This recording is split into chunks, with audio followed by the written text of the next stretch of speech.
Alrighty, so the first midweek action is in the books, and as it usually is the case when it comes to midweek games, especially from this week where I actually attended one of the midweek games, it is always hard for me to basically look at every single game and basically do a review straight away because, obviously I don't want to stay relatively late at night doing a review, consider I have to go to work at 6 in the morning. So, with that being said, we're basically going to split the review into two parts. Today we are going to look at the first part. Tomorrow we'll look at the second part, and then on the same night I have to do the preview relatively late into the night as well because obviously I want to get that done before the Saturday action began. And what a Saturday we're gonna have this weekend! It's Heineken rivalry week, all the big rivalry that's going to be happening on this weekend itself. But with that being said, let us begin talking about the first game. We start off with Toronto versus FC Cincinnati. So one of the main explanation is that there was a lot of games where the first quarter of the game was kind of a bit of a snooze fest. Like there was really not much that happened in the first 15 minutes of the game, and that was kind of the case in this one as well. It was a snooze fest in the first 15 minutes, but in the 18th minute, really the first chance of the game and the first shot of the game, it's in the back of the net. It's Kevin Denke. He scored from Yetland to make it 1-0 in favor of Cincinnati. He went beast mode here against a relatively suspect TFC defense, but nevertheless, he buries that to make it 1-0. Crows really well as well to finish with that alongside going beast mode there. But Flores did look for another, but he missed wide in the 22nd minute before the first shot of the game. See Bryn Hinson heads it wide from close range. And by the way, because it is a midweek action, we do see some teams that, of course, decide to rotate some of their teams, and Cincinnati was one of those side. And usually, when you decide to rotate the team, you are really test the depth of the team, and we know the Cincinnati team does have relatively good depth. But in the 31st minute, Robinson would head it onto the post from a free header. The shots were 5-1 for Cincy early on as they were pushing for another. Salotano then denied Corello from close, but we do head to halftime with Toronto, or with Cincinnati leading 1-0 in this game. Almost had Toronto leading 1-0 in this one. But in the second half, Johnson would deny Evander from long range, and then he denied Flores on the volley as Cincinnati kind of picked up where they left off. They were pushing for the second goal. Benedeski would then hits one right to Saltano on the deflection before Denke would puts it high from close range. Yedlin would then hit it to Johnson in the 62nd minute, but then he robbed Kubo twice on the volley in the front post. And it's safe to say that, yeah, Sean Johnson was definitely feeling in this game. We've seen it a couple times where Johnson kind of go back to his old NYCFC days and why he was considered at times to maybe even be the number one for the U.S. men's national team. And he was definitely doing everything to keep TFC in this game. But at the same time, you just kind of had a feeling this is one of these games where Cincinnati cannot finish. They have had these kind of games where they look dominant, but they aren't able to put away the chances to really pull things away. In fact, coming into this game, all the wins that Cincinnati has, except for one game, have come in a one goal scored. Valenzuela would then hits one right to Johnson, and yeah, in the end, Cincinnati they do hold on because TFC didn't really offer too much resistance in this one. And as I said, it's another one goal win. It's hard to believe that they have won so many one goal games this season. It's almost like it's a Pat Nolan special because throughout his time with Cincinnati, that's kind of what they do, whether Cincinnati fans like it or not. But the shots in this one, 15 shots for the 9 that Toronto has, 3 shots on goal for the 7 that Cincinnati has, 4 shots off target for the 2 that Toronto has, 3 shots on blocked for the 2 that Cincinnati has, and possession, 51% possession compared to 49% possession that TFC has in this game. So relatively predictable result. We kind of knew that Cincinnati was going to win this one, and in some way, it's also kind of predictable that they would make it close because that's kind of the style that they like. And yeah, good win for them, especially with them not have to really play their starters and still get 3 points on the road and continue a relatively strong road start so far this season. Now, moving on into the next game. Oh boy. I mean, for the Galaxy, I don't know what to say. Like, I'm kind of starting to feel bad for them. And that's saying something because, I'm a San Jose Earthquakes fan and I probably should not be feel bad for my biggest rival. But at some point, I'm kind of in some way feel bad for them because, my goodness, have a team have gone these 3 game stretch that we've seen as brutal as the Galaxy have done. And here, they had a 2-0 lead in this one. Looked like they finally were going to get their first win, and then reality sets in a big way. Now, in the first half, not much really happened in the beginning of this game because, again, that's kind of a common theme, at least in the 7:30 start. McCarthy would then palm Sullivan free kick away, but on the second phase of play, Glesnes actually puts it wide from long range. The shots were only 2-0 for the Union in the first 20 minutes. Chances were definitely at a premium early in this one. Diamane then hits it wide from close range, but then the 31st minute, completely against the run of play on the first shot of the game for the Galaxy. They score. It's Cuevas. He scored from Royce to make it 1-0 in favor of the Galaxy. Westfield did look to answer, but he hits it right to McCarthy. But then the 36th minute, they make it 2-0. It's Diego Fagundes. He scored from Royce and Cuevas to make it 2-0 in favor of the Galaxy. That's also only the second shot for the Galaxy. So talk about efficient. That's kind of something you usually don't see the Galaxy done this season. But yeah, the shock is definitely on, and you just kind of had a feeling, as soon as I made that video about going a deep dive of this record-breaking winless run that the Galaxy are in, is this why maybe just kind of a way where seems like that winless run is going to come to an end, because anytime when I make a video and specifically made a video about a team that has a bad run of form or a good run of form, they either lose their next game if I make a video about a bad run of or they will win the game if they I made a video about a team in a bad run of form, and then when I made a team that's on a winning streak, they usually lose the next game because that's how it works. But Diamani did look to answer, but he heads it right to McCarthy in the 42nd minute. But we do head to halftime with the Galaxy leading 2-0, and you're thinking, is the shock on?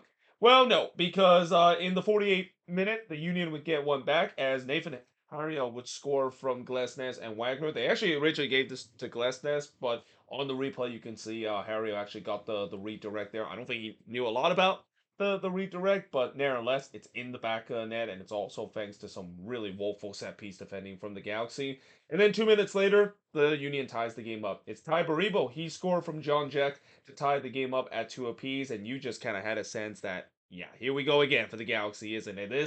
It's gonna happen. They're gonna they go up to a dream 2-0 lead, but everything just kind of fall apart for this team because that's been how this Galaxy season has been, especially in these last couple of games. Jean Jack did look to take the lead, but he puts it wide in the 52nd minute before Bedoya heads it high from close range. The momentum was all with the Union up to this point. They were pressing hard to try to get the lead. Burrito would then puts it wide from close before Uru would hits it right to McCarthy. Westfield then had a shot that was denied by McCarthy after just some frantic action for the Galaxy. You can clearly see the Galaxy was hanging on by a thread. I mean, the Union, they were putting all sorts of pressure in this one, and you just kind of had a sense that it's a matter of time before the pressure is going to buckle through the Galaxy, because this season the Galaxy have pretty much virtually had not a lot of luck in terms of this year.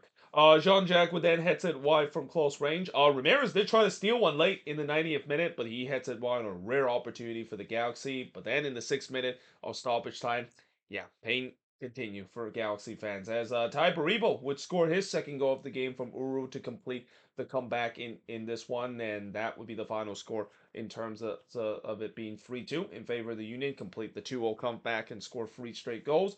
Shots in this one, 24 shots committed, just 4th that the Galaxy had. 2 shots on goal for the 9 that the Union has. 5 shots off target with the 1 that the Galaxy had. No shots on was blocked for the 8 that the Union has. And possession-wise, 54% possession compared to 46% possession the Galaxy has in this game.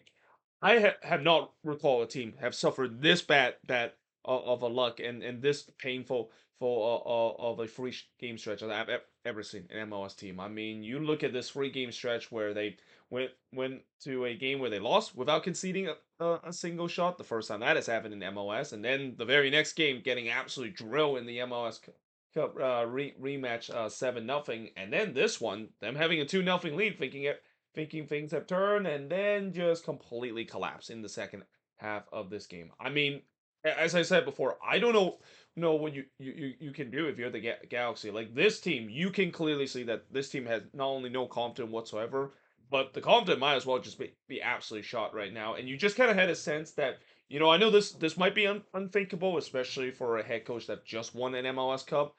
But is Greg Vanney in trouble? Because I think that The reason why I do think that he still has a job right now is because of the MLS Cup. You're going to get at least a little bit of a leeway after winning an MLS Cup. And we usually don't see a head coach get fired after winning an MLS Cup. That usually kind of feels very harsh. But at the same time, and this is the worst run we have ever seen a team has ever gone in MLS history to start the season, let alone a defending MLS Cup champion. And you just kind of had a sense that really the only way you can see that the confidence can be back for this Galaxy team is they might need a coaching change. I mean, a coaching change will always bring in some fresh air and definitely bring in some new that new interim head coach boost to this team that desperately needed. Because yeah, I mean this feels kind of unthinkable for us to say in a year like this where a coach that won MLS Cup the previous season could end up being fired in the middle of the very next season, but it could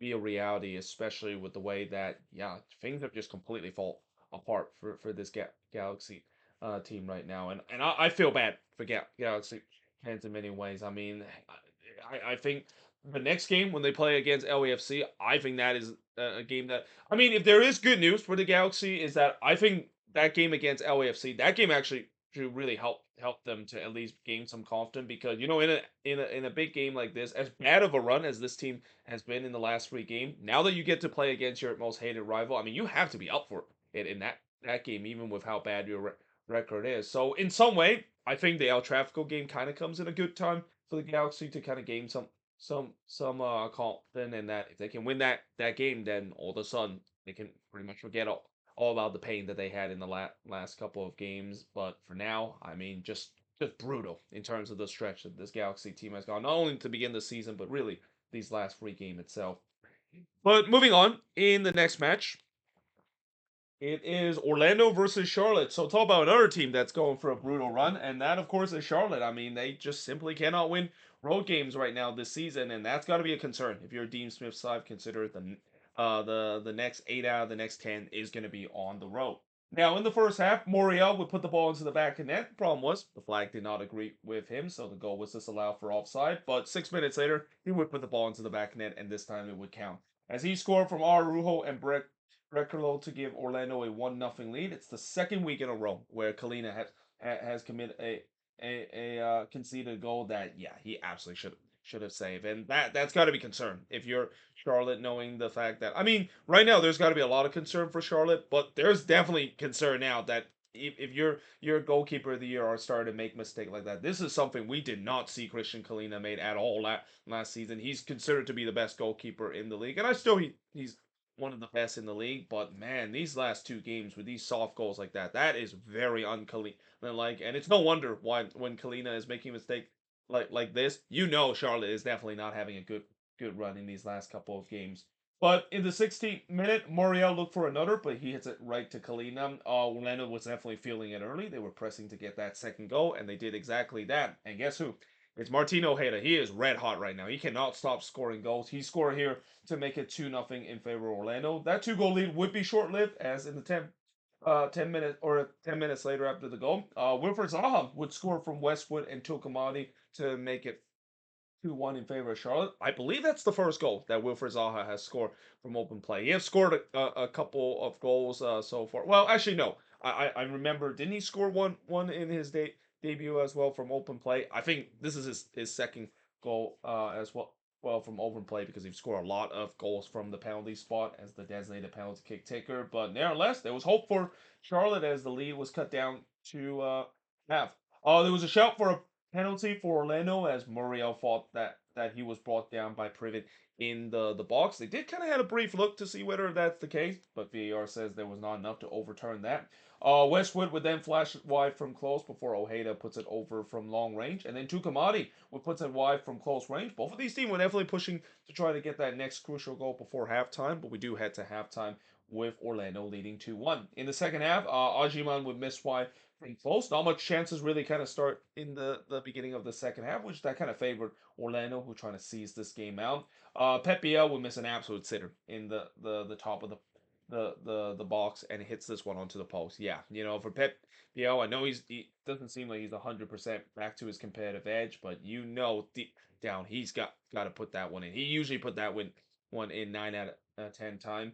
Janssen, on the other hand, hits it right to Kalina before Arujo puts it right to Kalina as Orlando was pressing to try to get that third goal. Because I think after that post that was hit by Pep Biel, that was kind of a warning shot for Orlando that, yeah, they need to put this game away.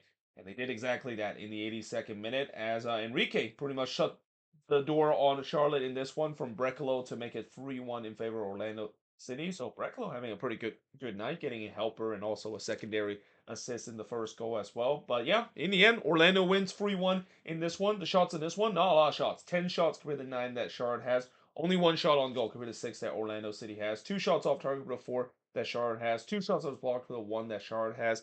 And possession-wise, 52% possession compared to the 48% possession that Charlotte has in this one. And for Orlando, good win for them, especially. It's kind of weird to see where Orlando is in the standings, where I feel like Orlando this is kind of a typical team where I don't think the standings tells how good this team is. I think this team is really good. It's kind of unlucky the fact that they've drawn a lot of games this season, but for Charlotte, like I said, they're heading the wrong direction right now, and the road form is a huge concern for Dean Smith's side. But what's even a bigger concern right now is that not only they can't score goals, which has always been a problem for Dean Smith team, now they can't keep it out of the back of the net. I mean, it's very I feel like there is definitely been a huge regression for this Charlotte defense compared to last season, and I had a feeling that was going to be the case. I mean, that Charlotte defense was absolutely rock solid.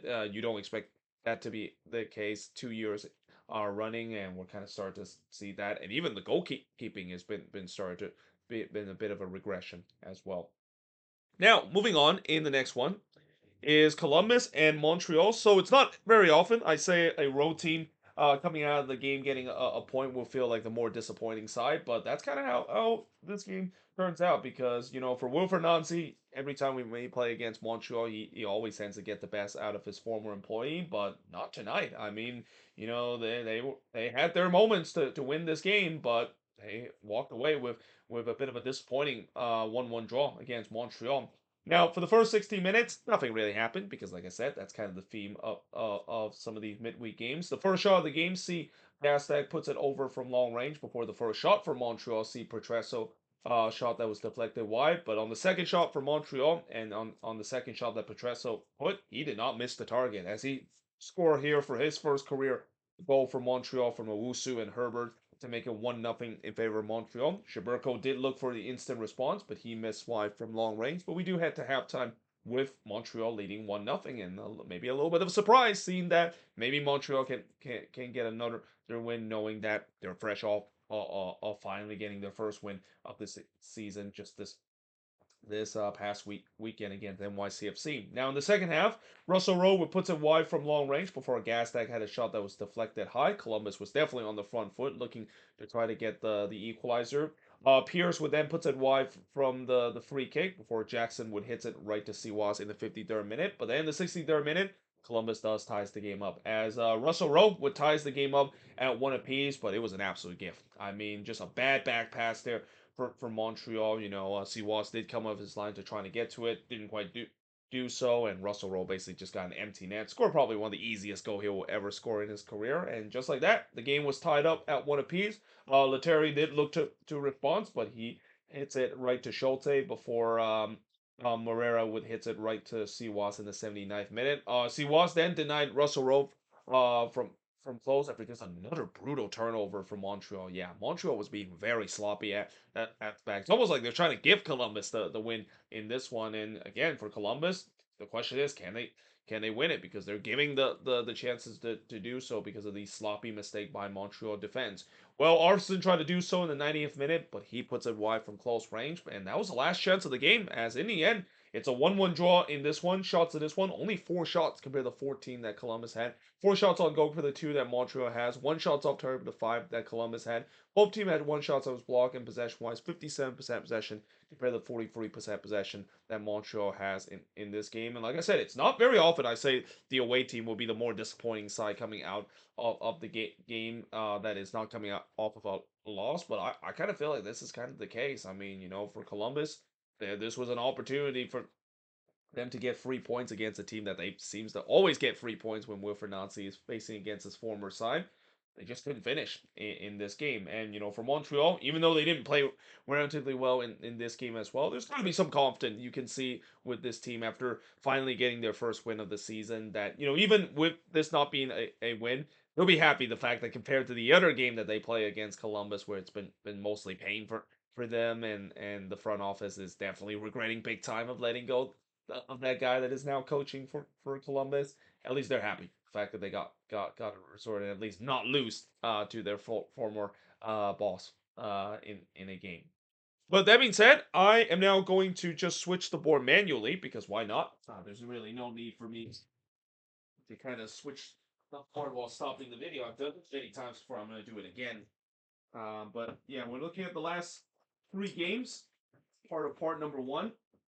And we're going to look at now the last game on that starts at 7:30 p.m. Eastern, 4:30 p.m. Pacific, and talk about missed opportunity. This was definitely the game it was. I mean, yeah, this was a game where I would say this was kind of a game where it was the Luis Barraza revenge game because Luis Barraza, he's probably not happy of how he got dumped by NYCFC, and yeah, against his former team, he definitely put on a show and make sure that his former employees were not going to score a goal against him.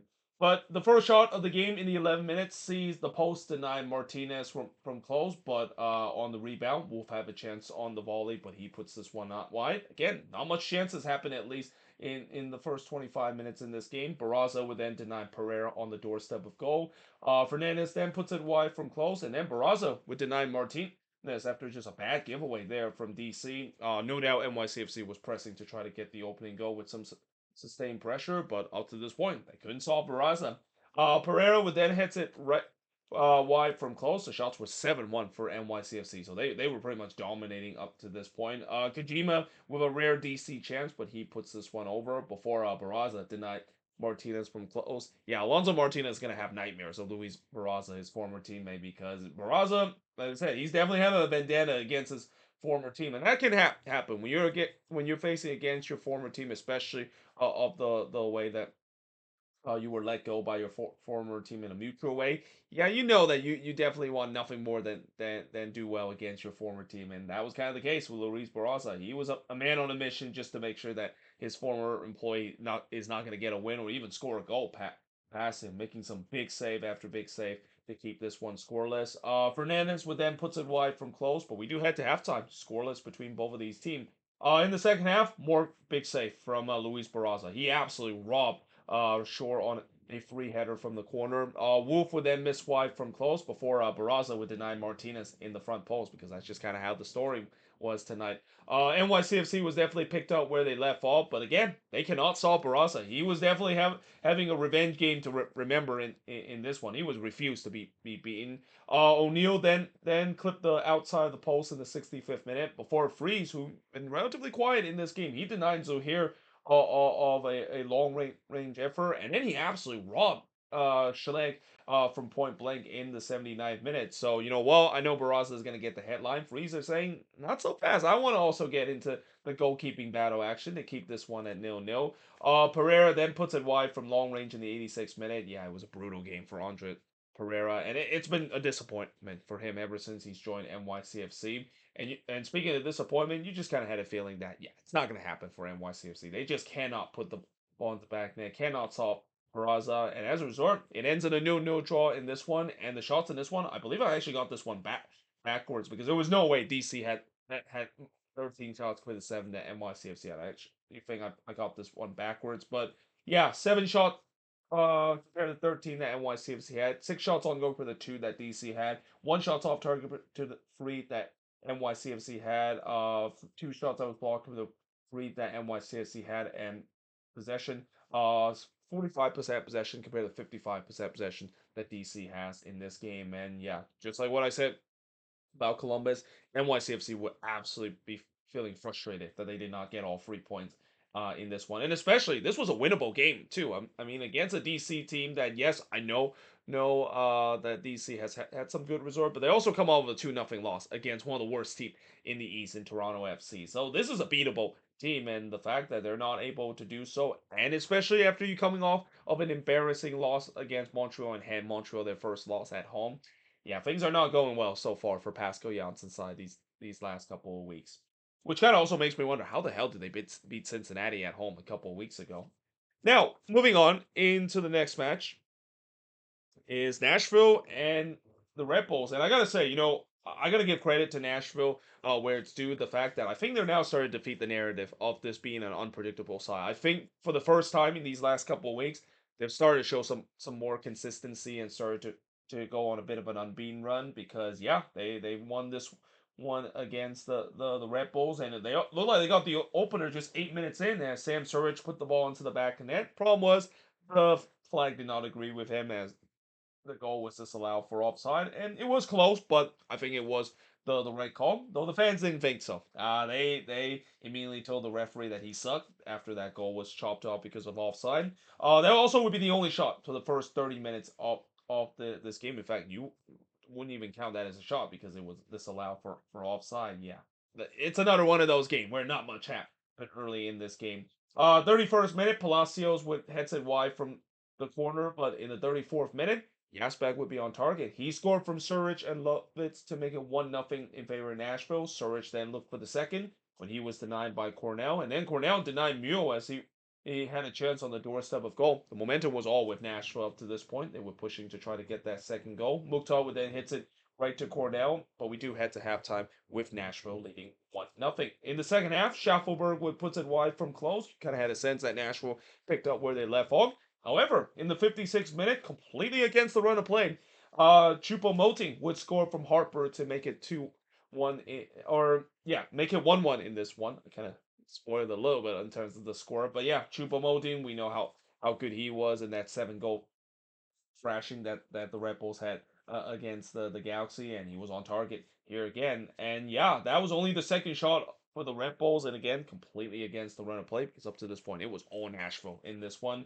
Willis then denied Frostberg, who tried to take the lead for the Red Bulls. You kind of had a sense that that goal that Nashville gave up against the run of play have kind of rattled them. The Red Bulls were trying to take advantage. Mule would then have a shot that was deflected and goes right to Cornell, but then the 63rd minute, Nashville take the lead. And who else but Hani Mukhtar? It's safe to say that Hani Mukhtar is starting to find a little bit of his MVP form again. And it's no surprise that when Nashville is doing well, it's because Mukhtar is living up to his potential. So he scored here from Mule and Surridge to make it 2-1 in favor of Nashville. Cabaggio did look to answer, but he puts it wide in the 68th minute before Mukhtar tried to look for another on the free kick, but he pushed his shot was pushed over by Cornell. And really, as the time winds down, Nashville was kind of doing their usual sit deep and trying to counter, seal another 3 points in this one. Bogesh would then hits the side netting in the 83rd minute before Harper would flash it wide from long range. And despite a couple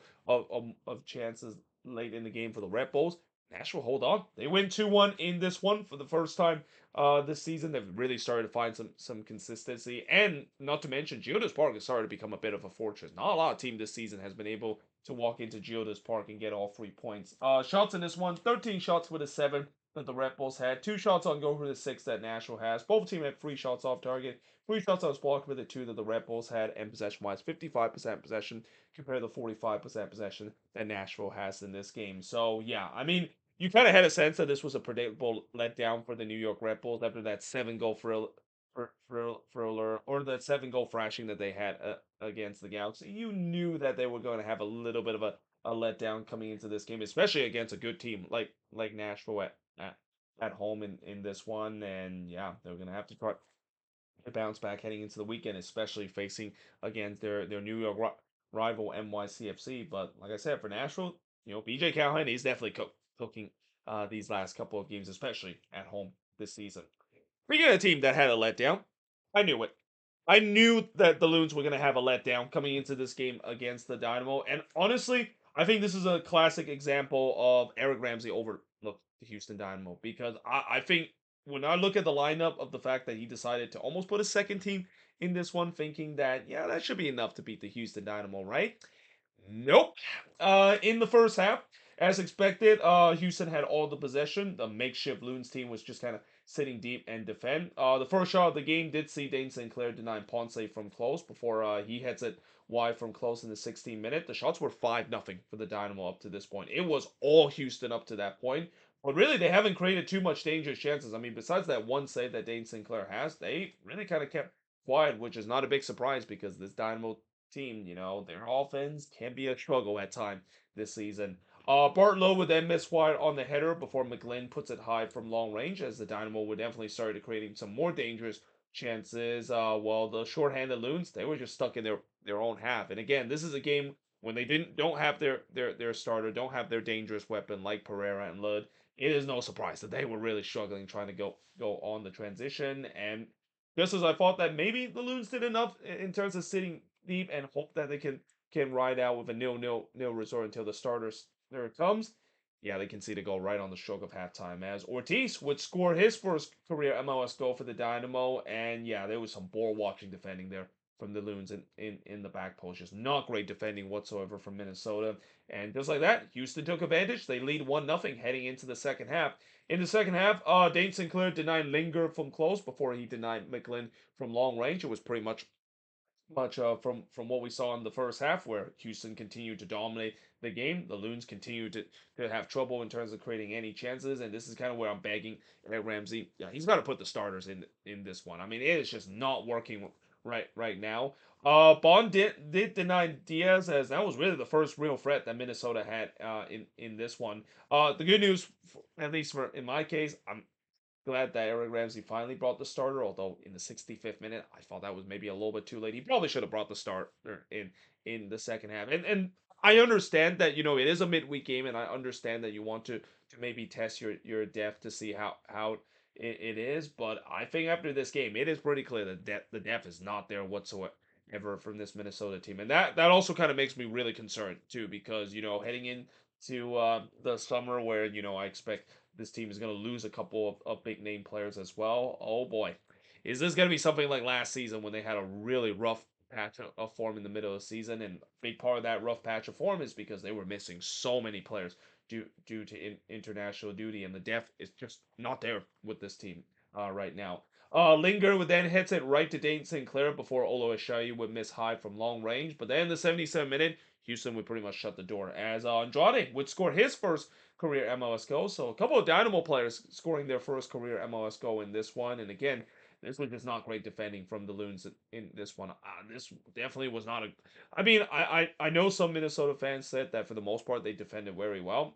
I want to know what kind of game they were watching, because from what I'm seeing, they weren't really defending very well in this one. And at times, there was some really last ditch defending, and here it is, just not able to clear their lines whatsoever, and they were punished because of that. Yoboa would then hits it high from close range. What has happened to Kelvin Yoboa? I mean, this was a guy that was red hot in the beginning of the season. I mean, I know he did suffer that injuries, and injuries can always take a toll on a player.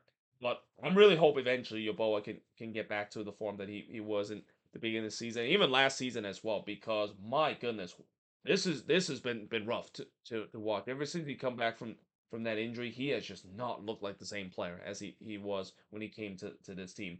Oluwaseyi then had a shot that was deflected and goes wide. Thank goodness Tani at least is still doing relatively well so far this season. But yeah, the Loons finally woke up to this point, but I just kind of had a sense it was too little, too late. There was no way they were going to overcome a 2-0 deficit. And I think the other thing I would say that has now become a huge flaw for Eric Ramsey's system, besides the fact that they can't break a team down when they are having the ball. They're not very good when it comes to come from behind, and it's kind of understandable because the way that they play, it doesn't really set up well for a team that is looking to chase the game and trying to come from behind. As in the end, the Dynamo gets a 2-0 win in this one. The shots in this one, 20 shots compared to 8 that Minnesota has. 1 shots on goal compared to 6 that Houston had. 3 shots off target compared to 4 that Minnesota has. 2 shots that was blocked for the 8 that the Dynamo has. And possession wise, 62% possession compared to 38% possession that Minnesota has in this game. And only the fact that this was a huge letdown by Minnesota after that that big win against Miami over the weekend. But it is safe to say that yes, this team need depth. That in the summer transfer window, I expect that's going to be where it is, and especially maybe even getting another DP player as well, because I think they do have a designated player spot available heading into this summer, but they need more depth heading into the summer because the depth is clearly not there, and that's a very scary thing because if there is going to be some injuries that could hit with this team. I mean, if they get some of their most important player injured throughout the season, oh boy, this team can go south relatively quick after seeing this game. But for the Dynamo, it's a good win. For them, especially, they started to get themselves above water. I think Ben Olsen has started to figure things out. I mean, speaking of transfer window, they definitely need a big transfer window because the talent of this team is clearly still not there, and they need that influence in, injection of talent in this team to try to get themselves back to playoff contention. But at least in these last couple of games, I think the Dynamo have played a little bit better and at least kind of stay afloat in terms of being contending for the playoffs because that's what you need to do until you do get that talent in the summer transfer window, or at least you hope that that's the case if you're a Houston fan, because if there's one thing we know about the Dynamo, they are a team that yeah, they have a history of not really spending a lot of money, and there's a lot of concern if you're a Dynamo fans, the fact that yeah, we promised that in the summer that they're gonna spend, but there's no guarantee that of course could be the case. But there you have it. That is pretty much it when it comes to looking at all of these games, at least the first 7 games for part one of the review for match week number 13 in terms of the midweek action. As always, let me know in the comments below what do you think of these games, and tomorrow we'll be looking at the last 6 games, and then we have to do the preview for the big Heineken rivalry weekend games where we see a lot of rivalry games that's going to be happening this weekend. But until then, hope you guys enjoyed this video. If you do, make sure you guys leave a like, smash the subscribe button, and yeah, I of course will see you guys next time.